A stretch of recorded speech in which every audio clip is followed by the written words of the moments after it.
everybody, it's Ross here, and welcome to part 3 of catching up on old projects. So in this video, I'm going to cut this chunk of section off because I need to get rid of it. It's been damaged in the move. I'm just going to actually go pretty up on this one. I'm going to give each little layer a different color. Even though I got like these gothic window cuts in it. I got bits and dabs for this one here, and I'm going to paint up a wall. For the most part, like the last two videos, the outside space is going to be like a concrete-ish kind of gray. I might change this one up to make it look more like a nightclub. But yeah, let's see what all I can get done, because this is just to make some quick terrain, and this is stuff I built 5 years ago. It's time to paint it up, right? So I'm going to start on this one. I'm going to start the modifications on this one, and then move on to painting. And maybe do some detailing a little bit, just to help set them apart.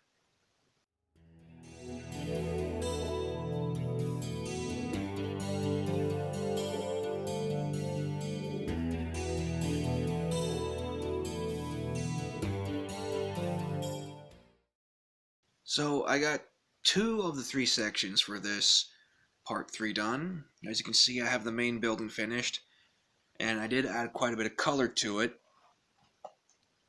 As you can see by my handiwork, this is just subline, underline, basic, including the top. I'll get to that in a moment. I told myself I'm going to break this up from the monotonous of the gray concrete style I've been going with. And I want to do like some kind of like Imperium, like admin building kind of thing, because also a bit of gothy like. What could I do to make it look gothy like?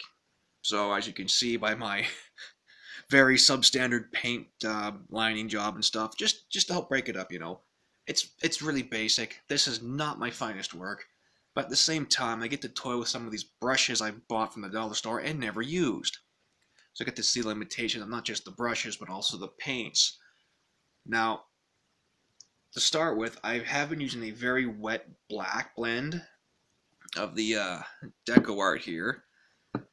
Not so much to get more coverage, but to also get like, so some of the, it's not so thick in some spots, so when I do a gray undercoat, it'll come out with various shades of gray when it dries.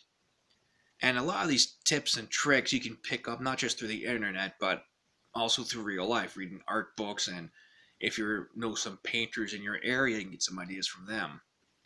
Because what I also did here was mainly so with these dollar store colors, where I went a little thicker, not so much water with the, what color did I use here?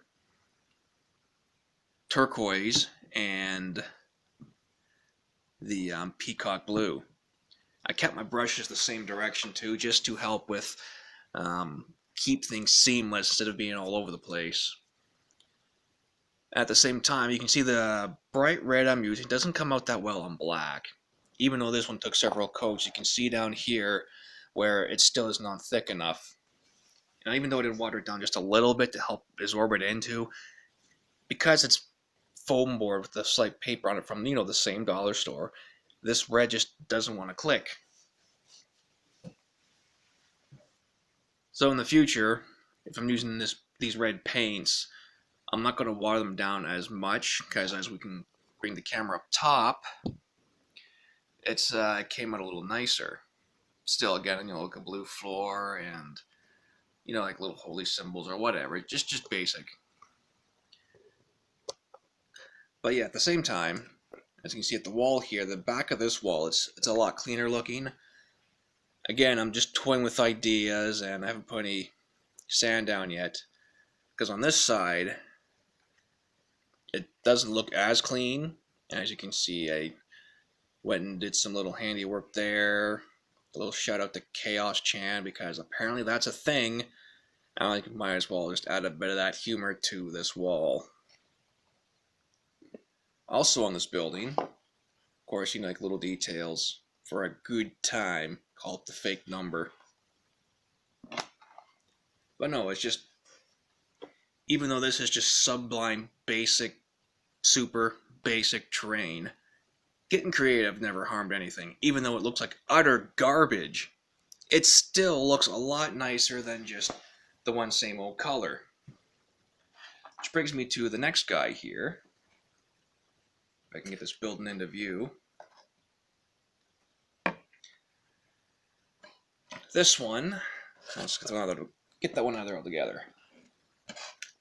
This one here, I have some ideas for. However, I'm going to not finish it in this video just because of the level of ideas.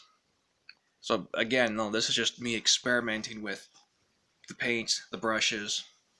Even though I want to get these projects done, the goal of these projects too was to not be super detailed. However, this building, I am going to go and make some new details up, make it look a little bit nicer than the ones I painted up in the last couple of videos. So thanks for joining me, folks, and we will see you next time. And hopefully this fall I'll have time to try to keep things going on a weekly basis here, one video a week, until the winter sets in. Then I'll be like, hey, I'm going to be here almost every day out of boredom. Alright, everybody, take care and keep safe out there.